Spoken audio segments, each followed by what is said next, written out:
성령을 붙들자. 세 번 하시겠습니다. 시작. 나 영혼아 성령을 붙들자. 나 영혼아 성령을 붙들자. 나 영혼아 성령을 붙들자. 아멘. 이 세상에 수많은 인종들이 있습니다. 그리고 방언이 있습니다. 저마다 언어가 다르고요. 또 습관도 다르고 문화도 다르고 경제적에 대한 개념도 다르고 안목도 관점도 저마다 다른 사람들이 있습니다. 똑같은 모양으로 와 있는 것이 아니라 똑같은 처지를 가지고 와 있지 아니하고 저마다 다른 모양, 다른 처지, 다른 문제 때문에, 다른 상황 때문에 힘들 때도 있고, 어떤 사람은 경험하지 못한 기쁨을 한 주간 누린 자도 있고, 또 지난 한 주간 동안 다른 이들보다 더 힘들고 어렵게 마음에 고통을 가지고 산 이들도 있을 것입니다. 그런데 세상에 이와 같이 많은 다양한 사람들이 있을 뿐만 아니라 교회 안에서도 다른 모양들, 다른 색깔들 그렇게 있습니다. 그런데 우리에게 있어서 정말 다른 모양도 있고 다른 생각도 있고 다른 가치관도 있지만 하나님께서 여러분에게 원하시는 단 한 가지는요, 성령님을 모셔드리고 성령님이 원하시는 대로 살라 하는 것 단 한 가지를 원하십니다. 왜냐? 성령은 그저 세상의 수많은 영들 가운데 하나가 아니라 하나님이십니다. 하나님, 성령은 하나님이시다. 세 번 하겠습니다. 시작. 성령은 하나님이시다. 성령은 하나님이시다. 성령은 하나님이시다. 아멘. 그래서 영을, 성령님을 하나의 피조된 어떤 영적 천사와 같은 존재로 대우한다라고 그런다면 우리는 절대로 하나님이 원하시는 뜻에 부합한 적합한 영적 생활을 할 수가 없습니다. 그래서 하나님이 성령을 주시고 예수 그리스도도 부활하시며 제자들에게 신신당부하신 것, 아버지께서 약속하신 그 성령님을 모셔드리고 성령의 인도받아 살라 말씀해 주셨습니다. 사도행전 이후로는 성령께서 어떻게 일하셨는지에 대한 사역 중심적인 모습들이 나오지만 예수님께서 성령님에 대해서 소개하실 때 성령님은 내가 너희들에게 가르친 것들을 생각나게 하신다라고 말씀해 주셨어요. 그 말씀들을 깨닫게 하시고 그 말씀이 어떤 말씀이셨는지 가르쳐 주신다라고 말씀해 주셨습니다. 그 성령님의 인도를 받아야 우리가 하나님께서 내 영혼에 말씀하시고 내 영혼에 이루시고자 하는 모든 계획들이 이루어진다는 것입니다. 그 때문에 교회 안에도 저마다 다른 모양들이 있고 다른 생각들이 있습니다. 저 가정과 내 가정이 달라요. 저 사람이, 저 집사님이, 저 권사님이 아니면 저 형제 자매가 처하고 있는 그 문제하고 내가 지금 이 순간에도 여러분이 하나님의 말씀 앞에 나와 있지만 말씀 앞에 집중하지 못하고 내가 골몰하게 만드는 생각들, 환경들, 문제들이 있을 수도 있습니다.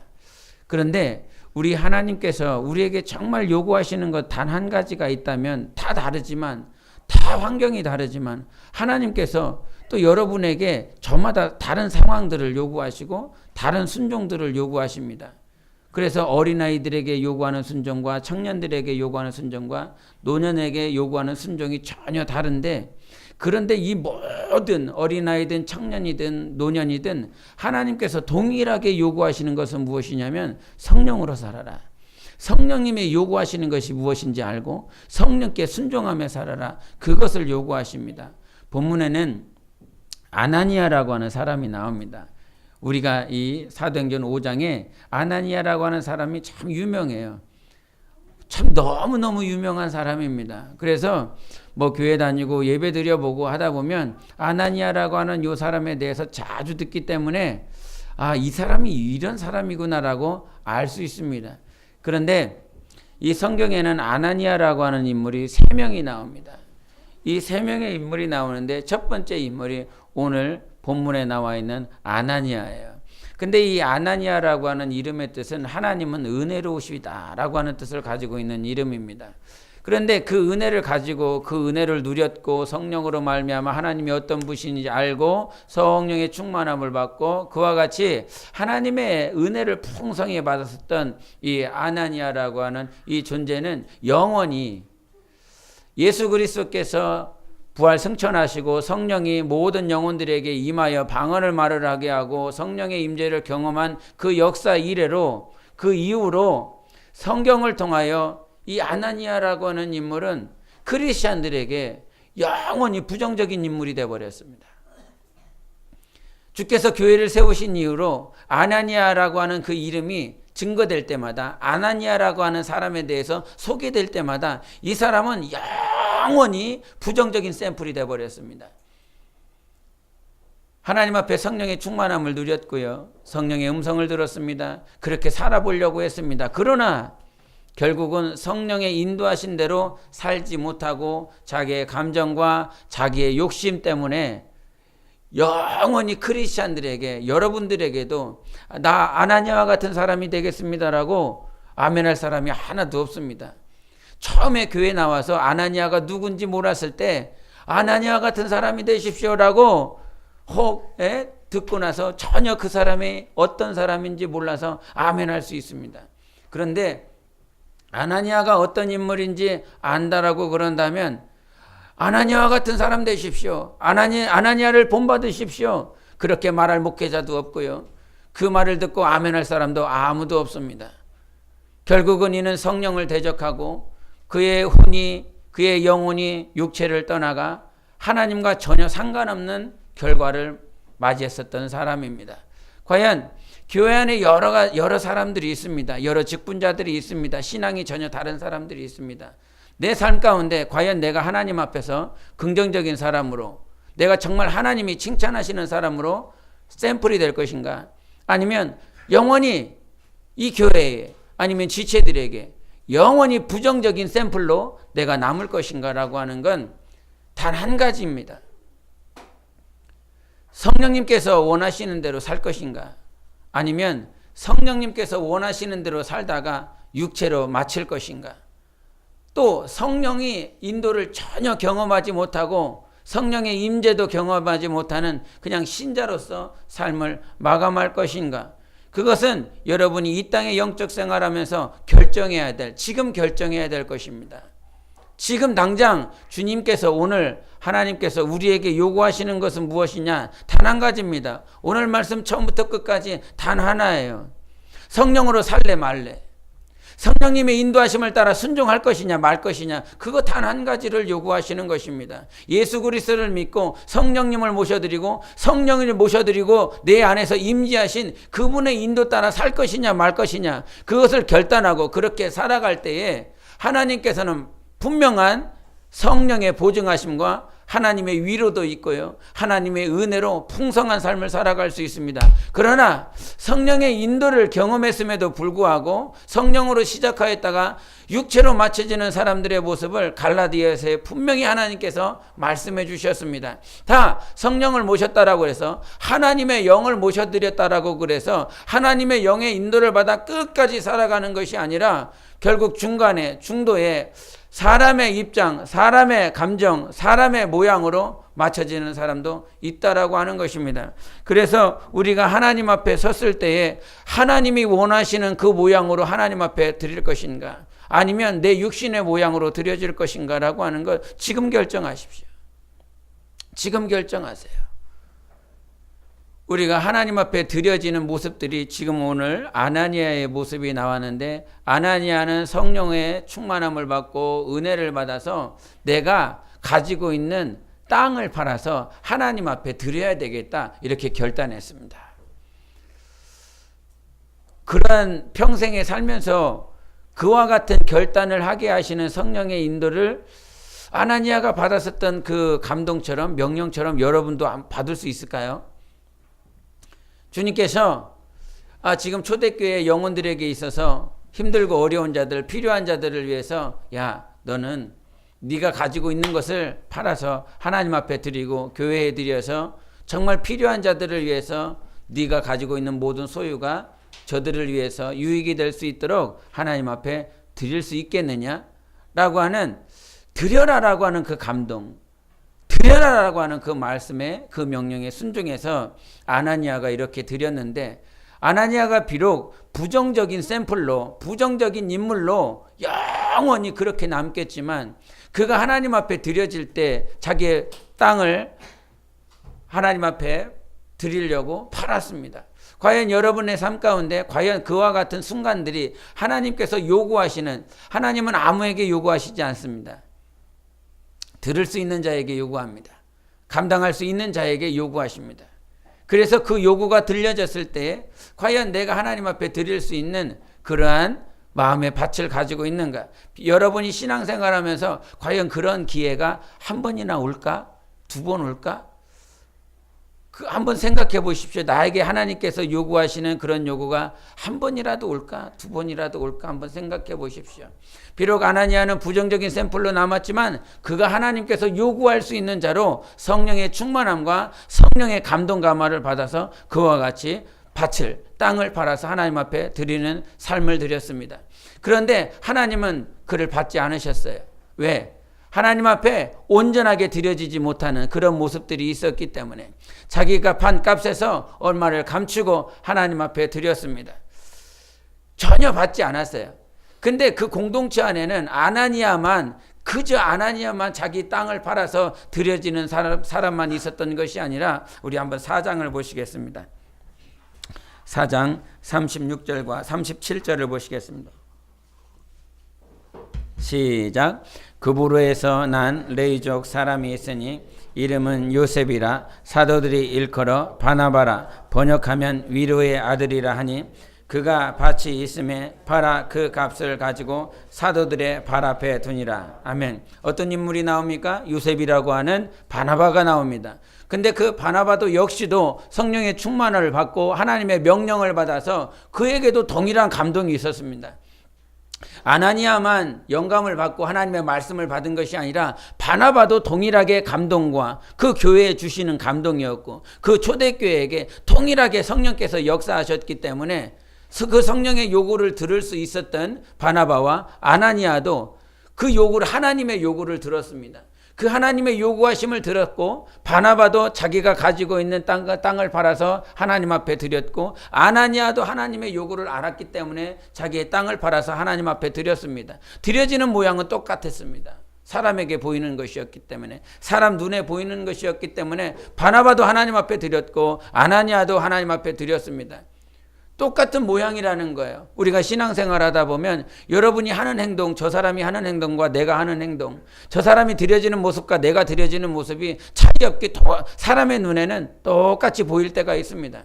그런데 우리 하나님은 여러분이 드려지는 그런 모양이나 육체의 어떤 보여지는 모습이 아니라 내 마음의 중심을 보시겠다라고 하는 것입니다. 하나님의 요구하심 가운데 온전히 순종하는 모습을 우리 하나님께서 보고 계시고 있다는 사실이에요.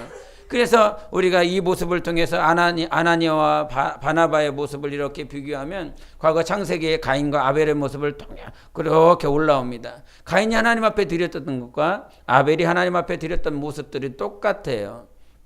그런데 하나님께서 받으시는 것은 아벨의 제사였지 가인의 제사가 아니었습니다. 그 가인의 제사는 폐하였고 오직 믿음으로 말미암아 하나님을 기쁘시게 하는 제사를 드렸었던 아벨의 제사만 받았습니다. 우리가 신앙생활 하다 보면 저 집사님하고 나하고 똑같이 했는데, 보여지는 모습이 똑같이 했는데, 그러나 자기 자신은 그 사실을 몰라요. 하나님 앞에 온전한 모습으로 거짓 없이 하나님 앞에 흠없이 드려지고 있는가, 아니면 내 안에 지금 아나니아처럼 욕심이, 그것이 돈이 될 수도 있고요, 아니면 자기의 유익이 될 수도 있습니다. 자기의 감정을 상하지 않도록 하기 위해서, 아니면 자기의 문제가 드러나지 않도록 하기 위해서 그렇게 감추고 있습니다. 그러나 우리 하나님은 모든 사실을 다 알고 계시는 하나님이시기 때문에 모든 것을 알고 있다라고 하는 이 사실만 인지하고 있다라고 그런다면, 믿고 있다라고 그런다면 어떻게 도저히 하나님을 숨기고 하나님 앞에 내가 숨겨서 다 가릴 수 있는 그런 모양이 없습니다.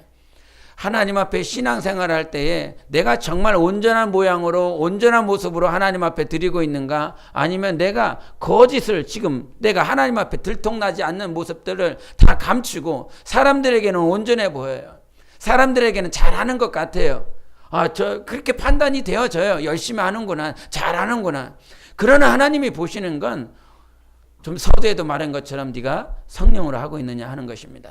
성령으로 살고 있느냐? 성령님이 요구하시는 것을 하고 있느냐? 네가 원하는 거, 네가 원하고 네가 할 수 있는 만큼의 것을 하고 있는 것이 아니라 주님이 요구하시는 것을 하고 있느냐라고 하는 것이 신앙생활의 처음부터 끝입니다.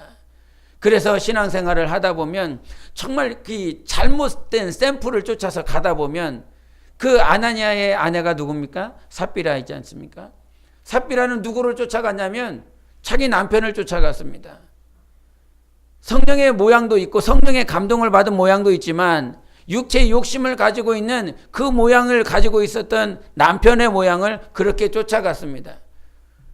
우리가 하나님 앞에 이르는 그날까지 사람을 쫓아가는 것이 아니라 우리 주님을 쫓아가는 것입니다. 성령님을 쫓아가는 것입니다.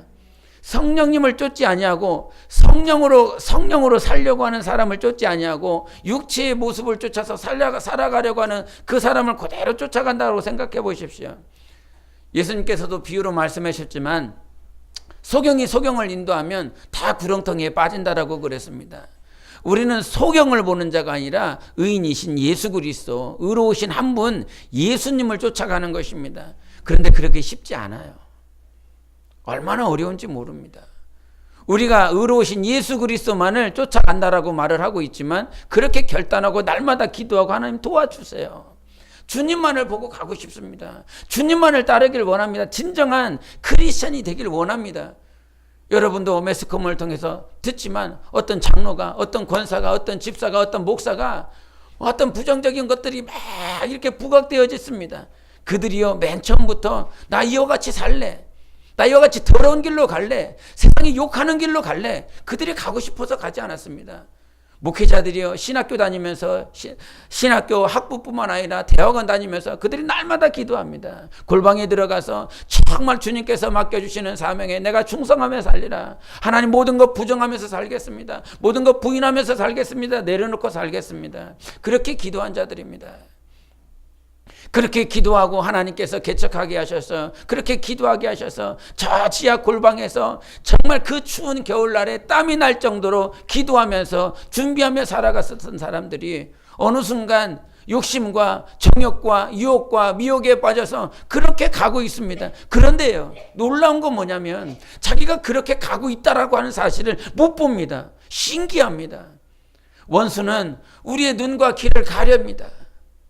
우리의 눈과 귀를 가려서 부정한 길로, 더러운 길로, 폐악의 길로 가고 있다라고 하는 그 사실이 안 들리고 못 보이도록, 그래서 결국은 영생에 들어가지 못하고 지옥 불못으로 들어갈 수밖에 없는 그러한 길로 인도하고 있습니다. 처음부터 내가 부정의 길로 성령과 상관없이 하나님의 뜻과 상관없이 살리라, 아무도 그렇게 기도하지 않습니다.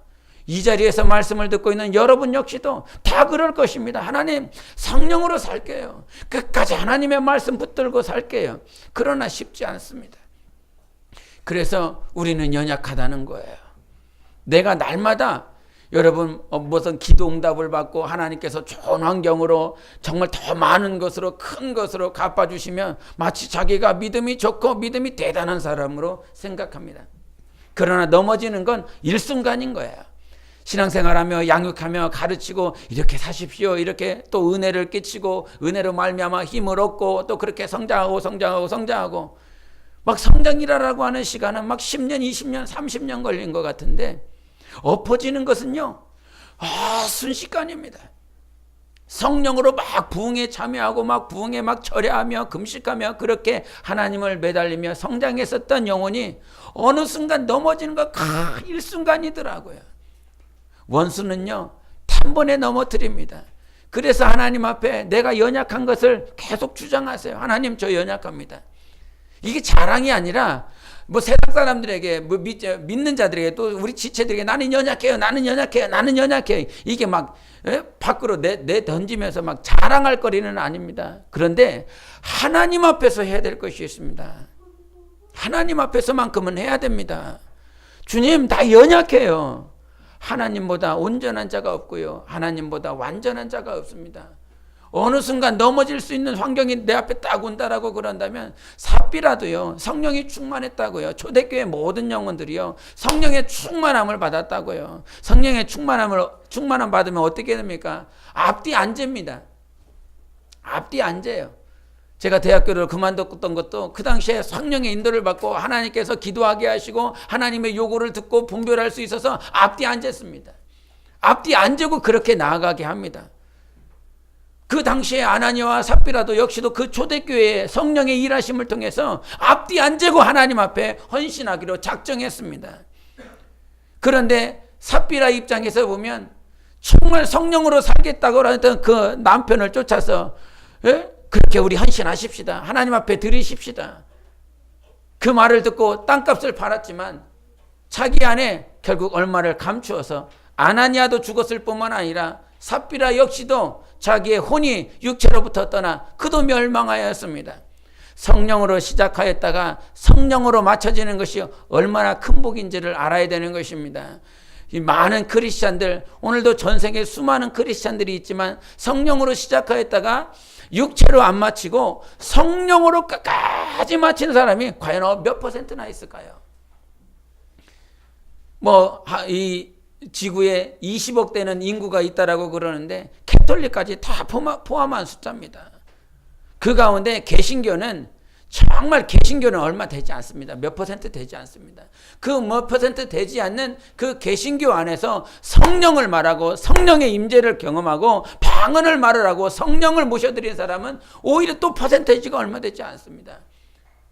과거에 오순절 교회에 오순절의 영향을 받은 그 교단들이 있어서 성령이 모셔야 된다, 성령으로 방언을 말해야 된다라고 했을 때 과거에 수많은 교단들이 그 오순절 영향을 받은 교회들을 향해서 교단들을 향해서 당신들 이단입니다라고 정죄하고 성령의 일하심을 부정해 버렸습니다. 즉 그 전까지 성령의 임재는 끝났다고, 성령이 임하시지 않는다고, 성령의 임재는 초대교회로부터 끝났다고 그렇게 다 극구 부인하면서 오순절의 영향을 받아 성령의 일하심을 따라 순종했었던 교회와 교단들을 다 이단으로 치부해 버렸습니다.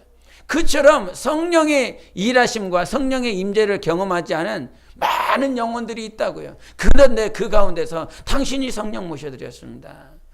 많은 퍼센테이지가 되지 않는 그 가운데서 여러분이 성령을 모셔드렸다고요. 그 성령의 임재를 모신 사람들 가운데서 여러분이 성령의 임재를, 성령님을 경험했는데 과연 여러분의 인생의 마지막 종착역에서 나 성령님의 뜻대로 성령님의 임재를 받아 그대로 순종하며 살았습니다라고 할 퍼센테이지가 과연 얼마나 있을까? 그래서 두렵습니다. 그래서 두려워요. 그래서 무서워요. 그래서 나는 하나님 앞에 기도하는 것이 주님 무지합니다. 연약합니다. 무지하다라고 하는 것이 세상의 수많은 지식들을 섭렵할 수 없기 때문에 무지하다라고 하는 것이 아니라 하나님이 가르쳐 주시지 않으면 나는 아무것도 할 수 없는 존재인 것입니다. 하나님 앞에서 무지한 존재예요. 우리가 계시록이라고 하는 그 계시록을 보면 수많은 신학자들이, 수많은 사람들이 계시록은 이래요, 계시록은 이것을 말을 하는 것입니다. 그러나 아무도 똑같이 말하는 자가 없습니다. 다 다릅니다. 그처럼 우리가 신앙생활하면서 내가 과연 바나바처럼 성령의 임재를 경험하고 성령의 요구를 알고 성령으로 끝까지 살 것이냐, 아니면 아나니아와 삽비라처럼 성령으로 시작하였다가 육체로 맞춰지는 그러한 삶을 살아갈 것인가. 그렇기 때문에 우리 삶의 순종은 너무너무 중요한 것입니다. 그 순종이라고 하는 그 배를 타고 갔을 때 우리는 영생이라고 하는 종착역에 이를 수 있습니다. 작은 것 하나하나에서 순종해 나가는 그 삶이 결국은 나의 영혼이 성장하고 성숙하며 하나님을 닮게 하는 아주 근본적인 원동력이 되는 거예요. 좀 전에도 말한 것처럼 아나니아라고 하는 그 세 인물이 나오는데 첫 번째는 가장 부정적인 샘플이었었던 이 아나니아입니다. 삽비라의 남편이었었던 아나니아인데 이 사도행전 9장에 가보면 아나니아가 또 나옵니다. 그 아나니아가 나오는데 이 아나니아는 다메섹에 있는 교회의 제자였습니다. 정말 성령으로 충만한 사람이었습니다. 그런데 이 다메섹에 있는 제자들을, 하나님의 사람들을 붙잡기 위해서 누가 갑니까? 사도 바울이 갑니다. 그 사도 바울이 그 다메섹 도성에 가면서 이 크리스찬들을 다 붙잡아 오리라고 그렇게 다짐하며 갑니다. 가는 도상에 그가 예수님을 만나요. 당신이 누구십니까? 주님 당신이 누굽니까? 라고 말을 했을 때 네가 박해하는 예수다라고 말을 합니다. 그 예수 그리스도를 만나고 그가 눈에 비늘이 껴져서 앞을 보지 못하게 됩니다. 우리 한번 9장을 보시겠습니다. 우리 9장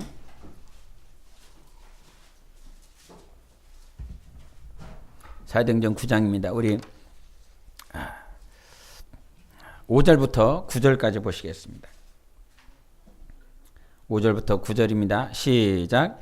대답하되 주여 누구시니까? 이르시되 나는 내가 박해하는 예수라. 너는 일어나 시내로 들어가라. 내가 행할 것을 내게 이를 자가 있느니라 하시니 같이 가던 사람들은 소리만 듣고 아무도 보지 못하여 말을 못하고 서 있더라.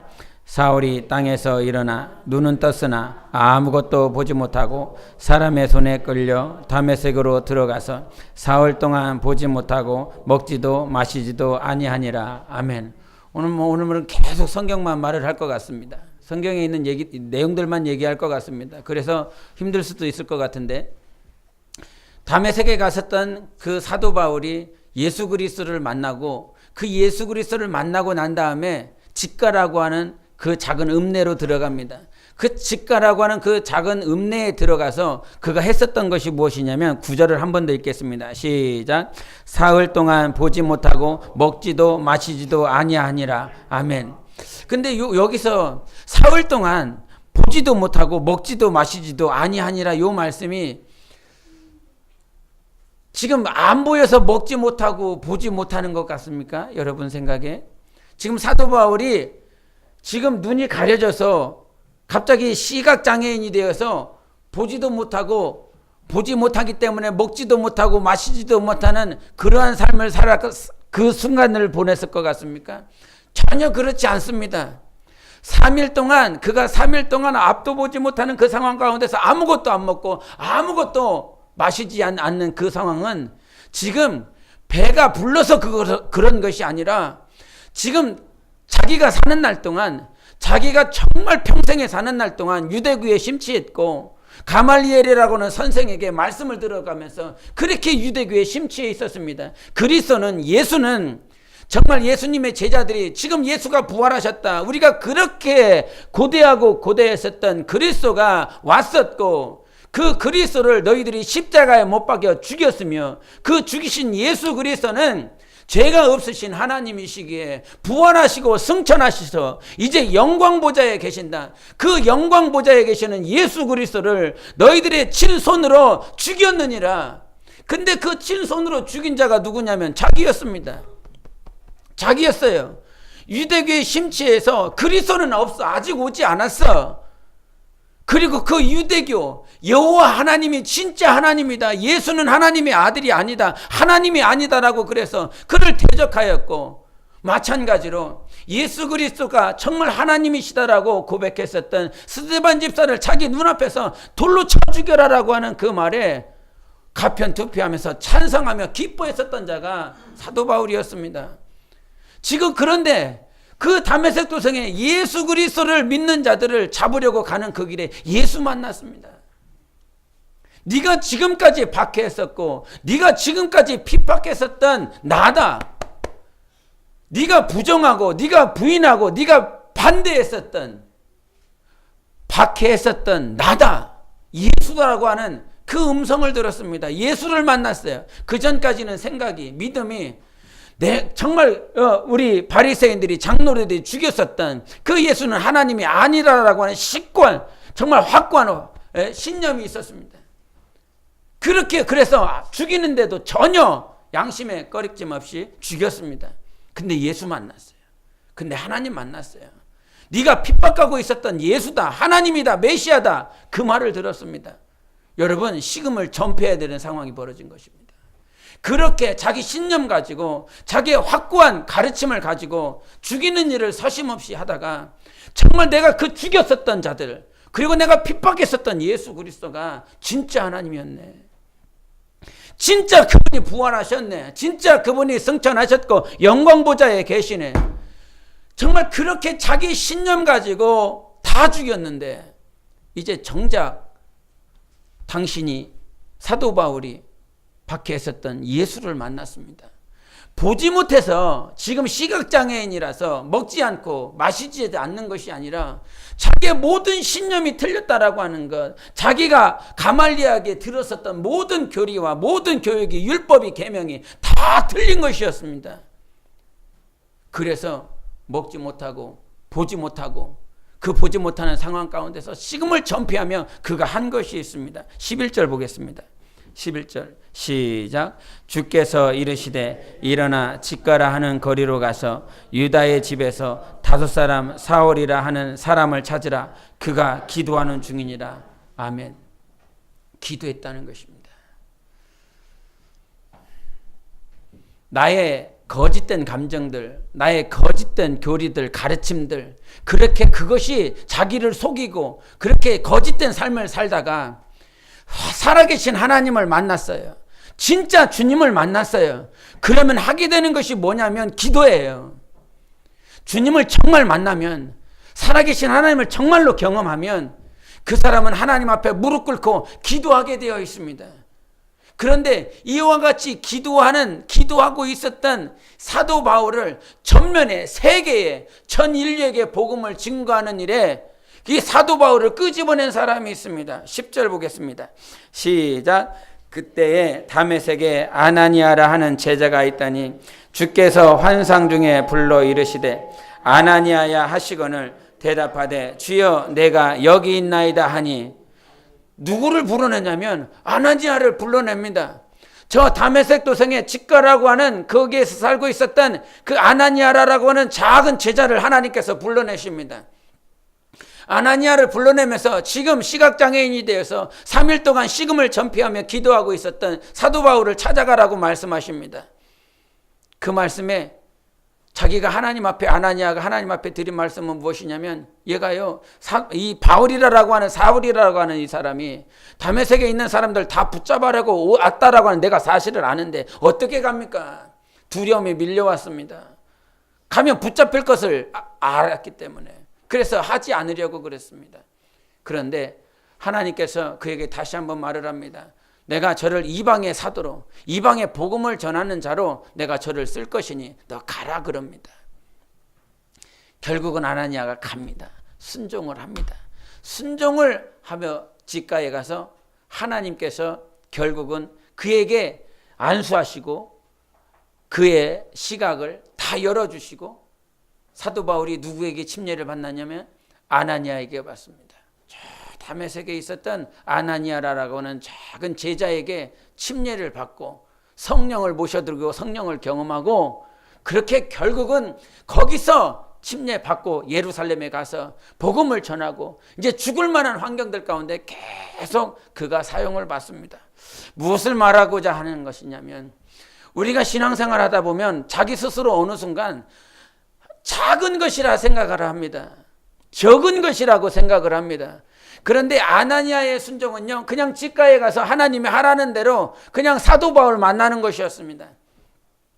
자, 그거 만났더니 하나님께서는 결국은 정말 인류의 역사상 하나님께서 복음을 증거하고 세상에 복음이 증거되어지고 나타나는 일에 정말 가장 큰 사도였었던 사도 바울을 일으켜서 복음이 증거되는 일에 사용을 받게 합니다. 만약에 아나니아의 그 작은 순종이 없었다라고 그런다면, 여러분의 삶 가운데 하나님께서 요구하시는 작은 순종이 없었다라고 그런다면, 정말 그 순종이 마치 눈덩이와 같이 계속 불어나서 수많은 역사로 마지막 결과로 하나님 앞에 설 것인데, 작은 순종이 없기 때문에 결국은 아무런 결과가 없는 것입니다.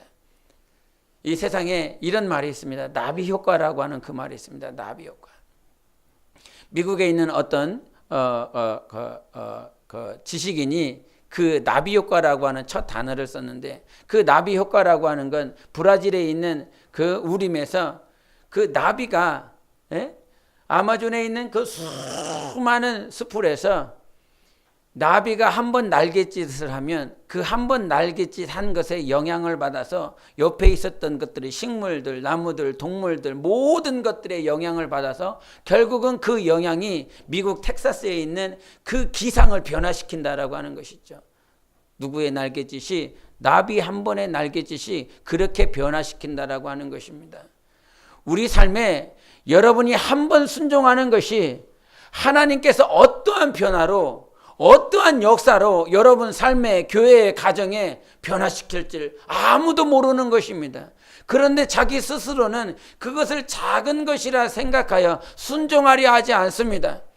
성령께서 요구하셔서 순종할 때에 비록 나의 삶 가운데 바로 즉시로 아무런 효과가 없다라고 할지라도 내 가정을 변화시키는 하나님의 역사가 있을 것이고, 내 교회를 변화시키실 하나님의 역사, 후대에 내 가정이, 후대에 내 친족들이 변화시키실 하나님이 우리와 함께 하시는 것입니다. 그렇기 때문에 지금 내가 느끼는, 내가 보고 있는 작은 것이 아니라 그 작은 것 하나가, 나비의 날갯짓 하나가 정말 그 아메리카의 기상을 변화시킬 수 있는 변화가 있다라고 그런다면, 우리 삶에 성령의 요구하심을 쫓아서 순종할 때 하나님께서는 어떠한 역사로 변화시킬지 모릅니다. 아나니아의 단 한 번의 순종이 결국은 유럽의 복음의 증거가 되는 일에 바울이라고 하는 그 통로를 통해서 유럽이 변화됐습니다. 아나니아에게 요구하셨던 그 요구에 순종하였을 때 유럽이 변화되는 거대한 산물, 거대한 결과를 하나님께서는 이루어내셨어요. 여러분 삶에 작은 것 성령의 요구하심이 하나가 있었을 때 그것을 순종하면 하나님은 과연 어떠한 결과로 우리에게 베풀어 주실까? 믿음으로 사는 것입니다. 하나님께서 역사하시고 하나님께서 이루실 것을 소망하는 것입니다. 그렇기 때문에 끝까지 하나님께서 요구하시는 것, 하나님께서 나에게 말씀하시는 것에 진리편에 서서 절대로 타협하지 마십시오. 상담학 교수가 한 그 말이 제가 잊혀지지 않는데, 그 무슨 말이었냐면, 상담학 교수가 이렇게 어떤 그 크리스천들을 상담을 해주면서 우스갯소리로 한 말인데, 그 우스갯소리로 한 그 말이 잊혀지지 않습니다. 우리 상담 교수가 상담에 대한 어떤 방법들에 대해서 말을 해주면서, 목회자들, 이제 믿는 자들이었기 때문에 목회자들과 상담을 받는 피상담자들에 대해서 이렇게 얘기를 하는 그 얘기를 잠깐 해줬는데, 목회자가 상담을 해주다가 피상담자들, 그러니까 자기 교인이 될 수도 있고 아니면 피교육자가 될 수도 있겠죠. 가르침을 받는 자들이 될 수도 있습니다. 그렇게 상담을 하다가 계속 얘기를 하다가 결론은 다 그걸로 난다는 거예요. 1시간 했는데 2시간 했는데 3시간 했는데 아무런 결론이 안 나. 그러면 목회자가 기도하세요, 이런다는 겁니다. 그런데 그 말을 어떻게 해석을 하냐면, 그 목회자든지 아니면 위직부자든지 기도하세요. 기도해야 되는 것입니다. 이렇게 결론을 내는 이유는 이제 당신한테 더 이상 해줄 말이 없기 때문에 기도하라라고 하는 그 말을 한다는 것입니다. 그래서 조금 더 부정적으로 얘기를 한다면 당신하고 할 말 없습니다. 빨리 이 상담을 끝냈으면 좋겠습니다라고, 그렇게 그 마음이다라는 거예요. 그러니까 그렇게 알아들으라고 하는 거죠. 근데 그 잠깐 해주는 그 말이 제 마음에 너무 깊이 박힙니다.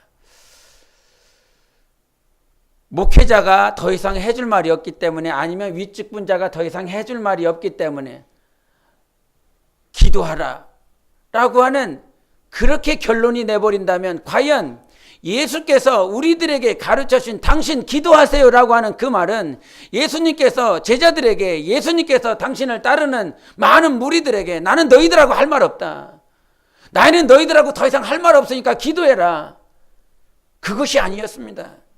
예수께서 우리에게 가르쳐주신 기도는 기도가 진리이기 때문인 거예요. 기도가 정답이기 때문인 것입니다. 예수님도요, 당신이 오병이어의 역사를 이뤄냈습니다.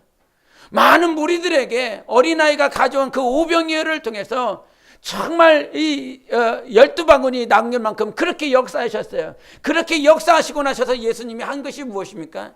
무리들이 다 떠나가고 아무도 없을 때 당신은요, 산에 올라가서 기도하셨습니다. 저들하고 할 말이 없어서, 이제 무리들하고 할 말이 없어서 기도하러 가신 것이 아니라 기도가 진리고 기도가 정답이고 기도가 하나님 앞에서 기도가 하나님께서 나에게 요구하시는 것을 온전히 알 수 있기 때문인 것입니다. 할 말이 없어서 대화하기 싫어서가 아니라 주님이 우리에게 가르쳐 주시는 기도는 기도만이 정답인 것입니다. 할렐루야. 기도만이 진리고 기도만이 정답이기 때문에 기도하라고 말씀하시는 것입니다. 우리 하나님께서 12제자를 부르실 때도 뭐 하셨습니까? 12제자를 부르시기 전에 당신이 산에 올라가셨습니다. 또 산에 올라가셔서 그날은 달랐어요. 당신이 불러야 될 그 제자를 위해서 철야하시며 금식하시며 밤이 맞도록 하나님이 원하시는 자를 부를 수 있도록 하나님이 정말 기뻐하시는 자를 부를 수 있도록 철야하며 기도하며 그렇게 기도를 통해서 제자들을 불렀습니다. 직분자를 임명할 때 기도원에 올라가서 기도하고 금식하고 하나님 앞에 매달리는 이유가 있습니다.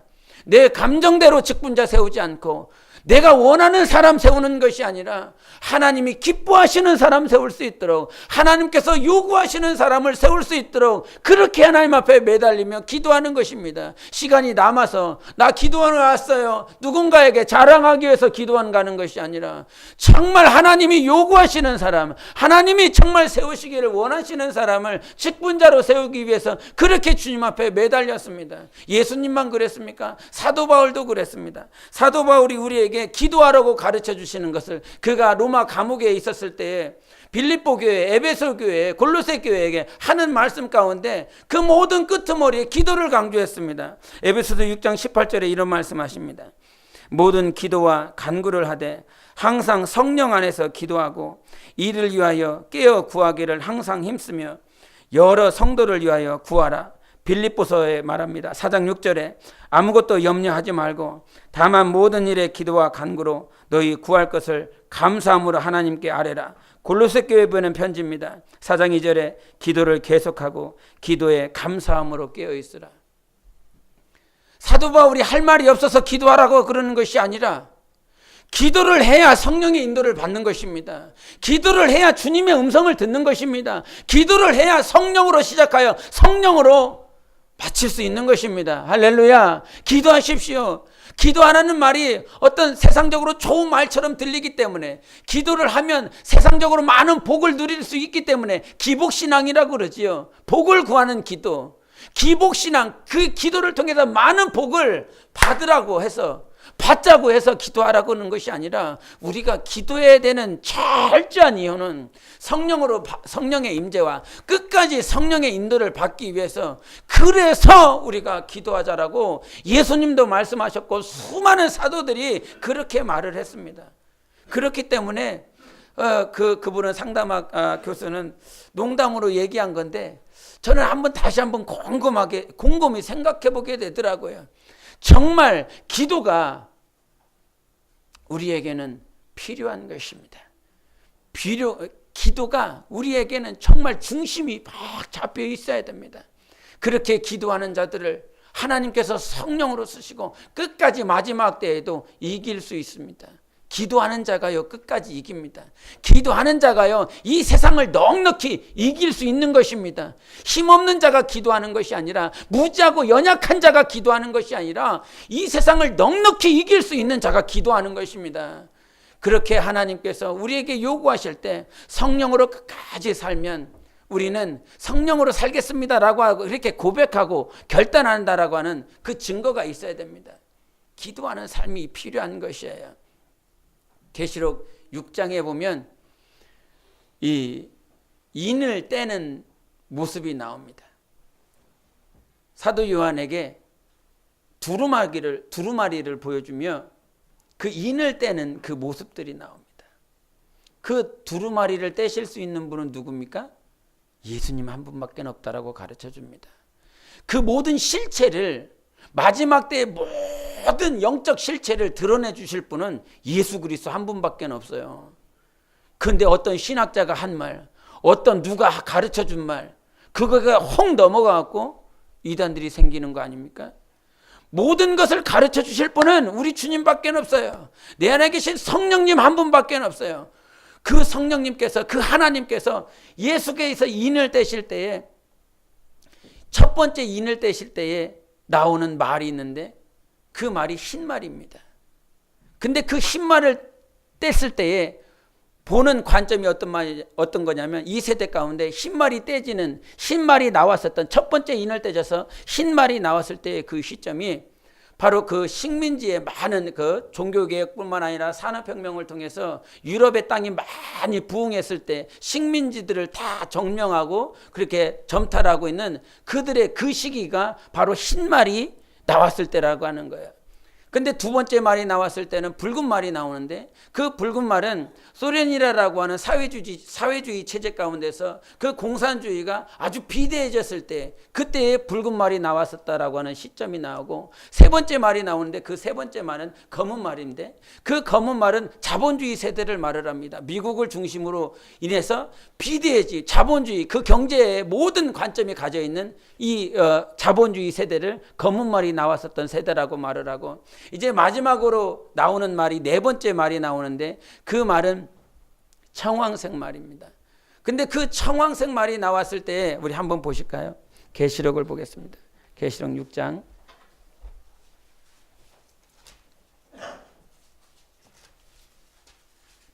계시록 6장을 보시겠습니다. 6장 8절. 우리 8절부터 10절까지 보시겠습니다. 잘 보십시오. 8절부터 10절 시작.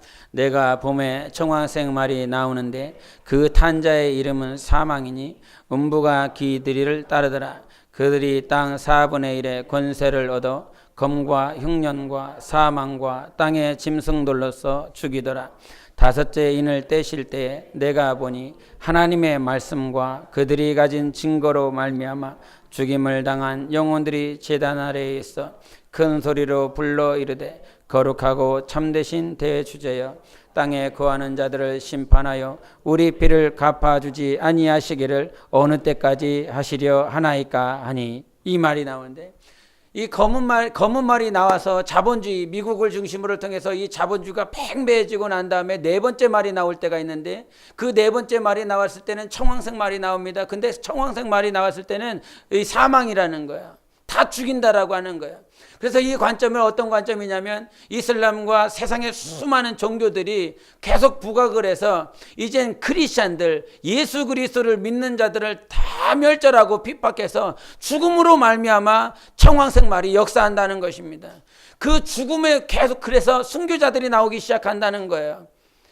즉 그 관점으로 보면 이 지금 세 번째 말이 나와 있는 이 검은색 말, 미국을 중심으로 해서 자본주의가 지금 팽배해지고 있는 시점이 바로 우리가 살고 있는 이 시대인 것입니다.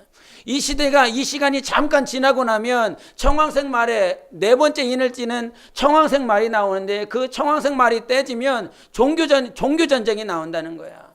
종교가 부각되어서 예수 그리스도를 믿는 모든 자들이 그 세상 원수마귀의 음부의 권세, 그 사망 권세를 가지고 있는 자가 크리스찬들을 죽임으로 말미암아 순교자들이 많이 나온다는 것입니다. 그 순교자들이 하나님 앞에 서서 말을 하는 것이 10절인데, 큰 소리로 불러 이르되 거룩하고 참되신 대주제여, 땅에 거하는 자들을 심판하여 우리 피를 갚아주지 아니하시기를 어느 때까지 하시려 하나이까 하니. 이거 한다는 것입니다. 순교자들의 영혼이 하나님 앞에 언제 갚아주시겠습니까? 언제 이 환란이, 요 순간의 핍박이 언제 끝나겠습니까? 그런데 더 무서운 건 이것이 다섯 번째 인을 떼면 순교자들이 그와 같이 계속 나오고 기도를 한다는 것입니다. 근데 이 다섯 번째 인이 떼지고 난 다음에 여섯 번째 인이 떼지는데, 여섯 번째 인이 떼지면 6장 17절에 그들의 진노의 큰 날이 이르렀으니 누가 능히 서리요 하더라, 이렇게 말을 합니다. 즉 이 큰 진노의 날이 이르른다는 것입니다. 종교전쟁이 지나고 나서 그 종교전쟁 가운데 수많은 순교자들이 나오고, 순교자들이 나와서 끝날 것 같은데 끝나지 않고 오히려 더 큰 환란이, 더 큰 진노의 날이 여섯째 인이 떼지면 그렇게 기다리고 있다라고 하는 거예요. 그 여섯째 인이 떼지고 난 다음에 곧바로 일곱째 인이 떠져서 8장으로 넘어가면 되는데, 이 6장에서 6째 인이 떼지고 난 다음에 7장이 들어가고 8장에 그제서야 7째 인이 떼지면서 7가지의 나팔이 불리기 시작합니다. 근데 중간에 들어간 7장이요, 다른 것이 아니라 우리 2절과 3절을 보겠습니다. 7장 2절과 3절 시작. 또 봄에 다른 천사가 살아계신 하나님의 인을 가지고 해 돋는 데로부터 올라와서 땅과 바다를 해롭게 할 권세를 받은 네 천사를 향하여 큰 소리로 외쳐 이르되 우리가 우리 하나님의 종들의 이마에 인치기까지 땅이나 바다나 나무들을 해하지 말라 하더라. 아멘. 여기서 7장이 삽입이 들어가면서 무엇을 지금 부각하고 있냐면 하나님의 인침을 받은 자인 것입니다.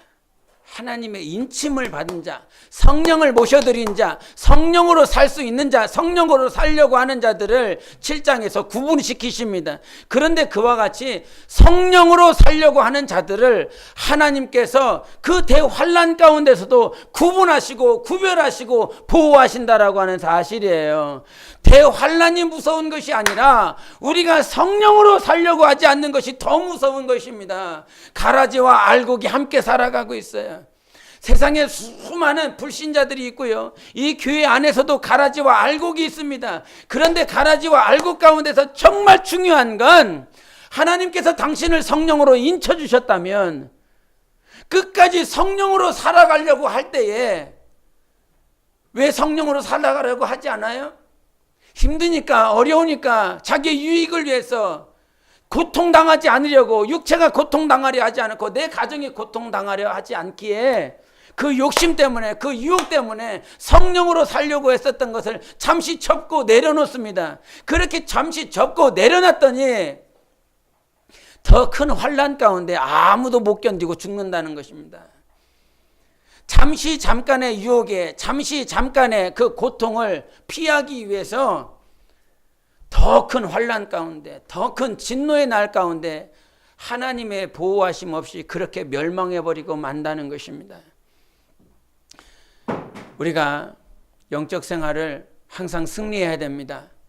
정말 성령으로 살아가는 모든 자들에게 우리 하나님께서 다시 오시는 그날까지 성령으로 사셔야 됩니다. 할렐루야. 우리 옆 사람에게 축복하시며 성령으로 사십시다 하십시오. 성령님을 붙드십시오. 한 번 더 하겠습니다. 인상 쓰면서 해야 될 말이 아니기 때문에 웃으면서 말은 하긴 하지만 우리의 심령 가운데 정말 여러분이 결단하셔야 될 건 아나니아를 따라가는 삽비라가 되지 마십시오. 성령으로 살려고 성령으로 끝까지 몸부림치시는 여러분의 삶이 되어야 됩니다. 언제까지? 주님 오시는 그날까지, 주님을 만나 뵙는 그날까지 성령으로 사는 여러분 영혼이 되시기를 예수 이름으로 축복합니다. 우리 기도하시겠습니다. 이 시간 기도하실 때 하나님 정말 성령으로 살게 도와주시옵소서. 환란이 오느냐 안 오느냐 그것이 중요한 것이 아닙니다. 몇 번째 인을 떼느냐 안 떼느냐 그것이 중요한 것이 아닙니다. 그것이 흰 말이, 붉은 말이, 검은 말이, 청황색 말이, 흰 말은 이 시대를 나타내고 붉은 말은 이 시대를 나타내고 검은 말은 이 시대를 나타내고 청황색 말은 이 시대를 나타낸다라고 하는 것이 틀릴 수도 있습니다. 아닐 수도 있습니다. 그런데 진리가 단 한 가지가 있습니다. 성령으로 사는 사람은 하나님께서 반드시 보호하시고 영생으로 인도하신다는 사실입니다. 주님, 성령으로 살게 도와주세요. 성령의 요구 가운데 그 모든 것들이 작은 것이라 할지라도 순종함으로 하나님의 역사 가운데, 하나님의 일하심 가운데 내 영혼이 들어가 하나님을 경험할 수 있도록 주님 오시는 그날까지 그렇게 살 수 있도록 해달라고 예수여 외치고 기도하시겠습니다. 예수요.